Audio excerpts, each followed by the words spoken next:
leads to self-motivation. And all of us have motivation of some sort. I define motivation as the desire to achieve that which you believe to be worthwhile. And many people go through life never getting in touch with their greatness because of the lack of motivation to push themselves, or because they have not found something that they believe to be worthwhile to challenge them. I heard a poem once that said, many a flower has bloomed unceasingly and wasted sweetness upon the cold desert air. It's translated, that means simply that many a talented persons have gone unnoticed, and the world never had a chance to be exposed to their talent because that person did not take the time to begin to express or to demonstrate or to motivate themselves in the direction to bring that which they came into the universe to bring. How can you measure your motivation? How can you evaluate where you are on a scale of 1 to 10? Let's do this for ourselves mentally. How do you rate yourself from 1 to 10? Your mental attitude about yourself, how you feel about you, how you feel about life. How do you rate yourself on a scale of 1 to 10 in terms of your physical appearance, in terms of your health? Do you take care of yourself? Are you allowing yourself to get overweight and out of shape? Are you conscious of your health? Are you watching the food that you take into your body? Do you make a deliberate effort to exercise? You know, it was George Burns, he said, we cannot help getting older, but we don't have to get old. And many of us get old before our time because we don't take time to take care of ourselves. Your environment is a very good indicator. On a scale of 1 to 10, is it what you want it to be? Do you find it desirable? Are you satisfied? The job or career that you're involved in. Someone said that 85% of the American public are unhappy with their jobs. Are you spending 8 hours a day just doing time? Doing something that you don't find challenging, that does not make you stretch mentally, that does not stimulate you, that does not inspire you. Something that you don't find a sense of fulfillment in it. If you're doing that day in and day out, it has to affect how you feel about yourself, your level of motivation. Your relationships. What kind of impact is it having on your life? Is it nourishing or is it a toxic relationship? Does it drain you or does it build you up? Ask yourself that. How motivated are you to do something about it? Your contribution, your actions. What are you giving? Many people will leave the universe without a trace. No one will know they were here. And in fact, under their name, we could put under there, not used up. Will anybody know that you came this way? What contribution are you giving? What will you leave? What will be different because you came this way? Someone once said that life is our gift to us that God has given us, and how we live our lives is our gift to God. What kind of gift are you formulating? Is this a gift that you like to take back and do something else before you turn it in? Think about that. What can we do? What are some of the keys that we can begin to use to motivate ourselves when our batteries run low? Because I don't care who you are, I don't care what you do, at some time you are going to get tired. At some time you're going to get in a rut. Seem like nothing you do works out right. And sometimes it just seems like you just don't have the wherewithal or the will to do anything. That sometimes you act like you're punch drunk. You're just wading through life, just doing time day in and day out, looking at non-discriminatory television, anything that's on, just looking. And depressed, feeling powerless, feeling useless, and bored. What do you do? How do you get yourself out of a rut?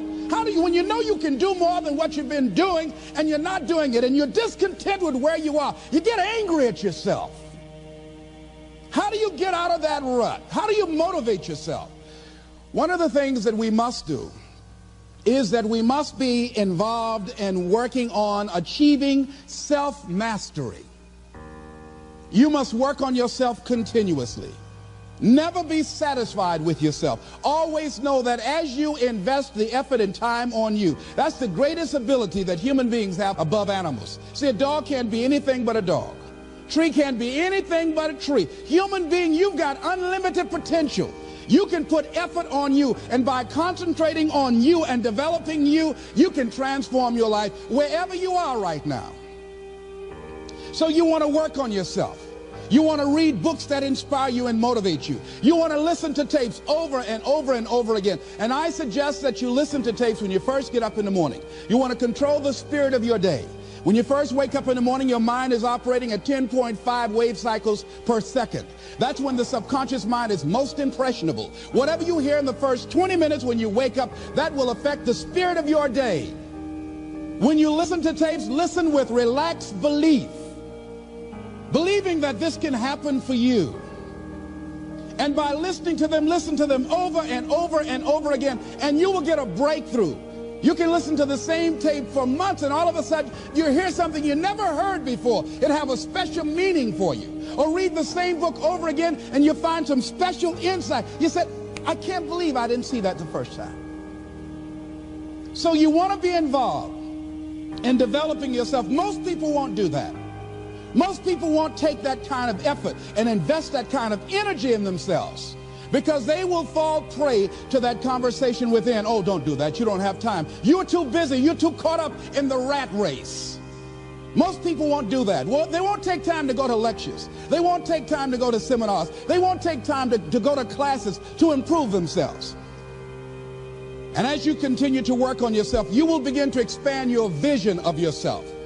You begin to work towards self-mastery, and you will begin to see it reflect itself in all the dimensions of your life: your mental life, your physical life, your social life, in your relationships, your monetary life. So concentrate on developing yourself, because if you don't, I guarantee you that you will make a settlement, and most people have, and most of us already have. What kind of settlement have you made with your life? You know, when we make settlements, out of court settlements, you've heard them. That means that you decided to take something less than what you originally wanted to get had you gone into court. And the reason that you settled outside of court is because you didn't believe that you can get it. So you made an out-of-court settlement. Many of us are making in-life settlement. We're settling for less than what we actually deserve. We don't feel good about it, but we make it work in our minds. We'll come up with some kind of excuse to make it all right. What kind of settlement have you made with your life? Many of us settle for less than what we want out of relationships because we don't have the courage to change them. I had a seminar I used to do called "Are You Living Together or Dying Together?" Many people are just dying together. Gladys Knight used to have a song that says, neither one of us want to be the first to say goodbye.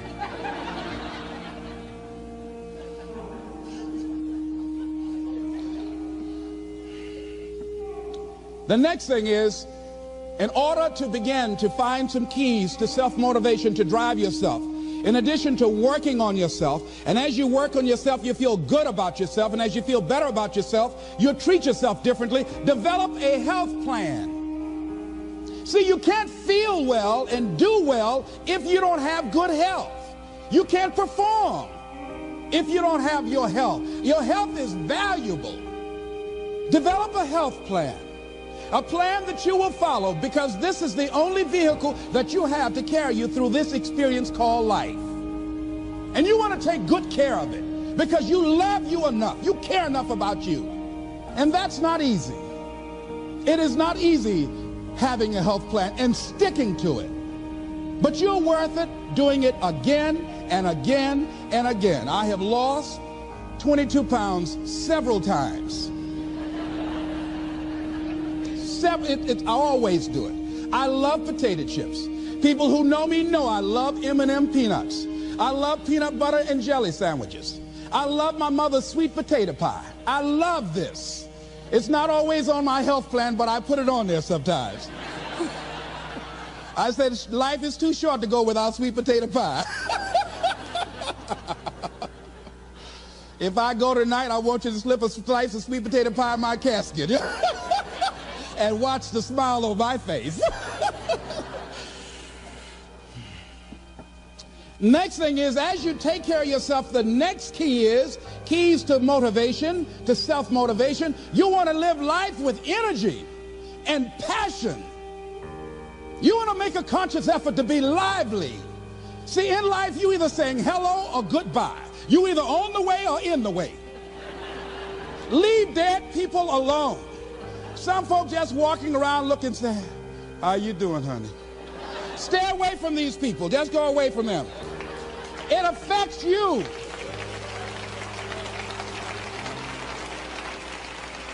You want to smile. You want to be happy. You got a lot to be thankful for.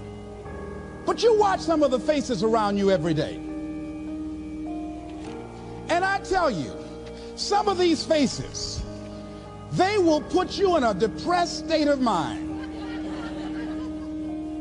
So you want to avoid these kind of faces. When you see them coming, turn your head. Next thing is that you want to monitor your inner conversations. The things that you say to yourself. You want to watch them, and in watching them, you want to take charge. A friend of mine told me this evening, and she did it excellently. She said, I didn't want to come tonight. I was feeling so depressed. And I said, I'm going anyhow. See, that was the conversation. Oh, you really don't feel like it. You really don't need to do it.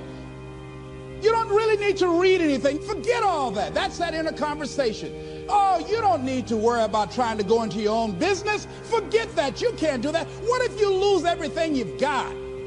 That inner conversation that stops you from doing the things you want to do less, don't do that. How can you possibly think about being a motivational speaker? You don't have the contacts. You don't have the money. You don't know the right people. You're going to get up there and your mind's going to go blank. Forget all that. You remember that time you got up before some people and you panicked? You stood up and your mind sat down? Don't you remember? And I said, yes. And then I said, shut up. So you've got to learn to stand up to yourself inside yourself and short circuit, override that conversation that's always going on. 85% of what that conversation will tell you is negative. It's negative. It will tell you you're tired when you really are not tired. It will tell you you can't do it. It will fill you with fear. So you've got to watch that conversation. And when you find it going on, you've got to stand up to it and say, I'm going to do this anyhow. I'm afraid, but I'm afraid not to do it. And I'm not going to let you stop me. The biggest challenge that you will have in life is you. There's an old African proverb that says, if there's no enemy within, the enemy outside can do us no harm. The next thing that is a key to self-motivation is that you've got to ask yourself, what do I want out of life? What do you want out of life? What do you want out of a job? What do you want out of a career? What do you want out of a relationship? What do you want? What gives you your life? How will you know when you got it? What will make you happy? You need to know. You need to start asking yourself some questions. What do I really, really, truly want? You need to be exact about that. Don't be vague. Oh, I just want to be happy. That's too vague. What will make you happy? How will you know when you got it? Zero in on it. Be exact. Be specific. And as you do that, that will stimulate that superconscious mind or the reticular activating system of your mind that will begin to find those things, to identify with it. And once you begin to determine that which you want, take the time to write it down. Don't just think about it. Write it down. That is a subjective process that engages the subconscious mind. Write it down. Once you write it down, read it 3 times a day.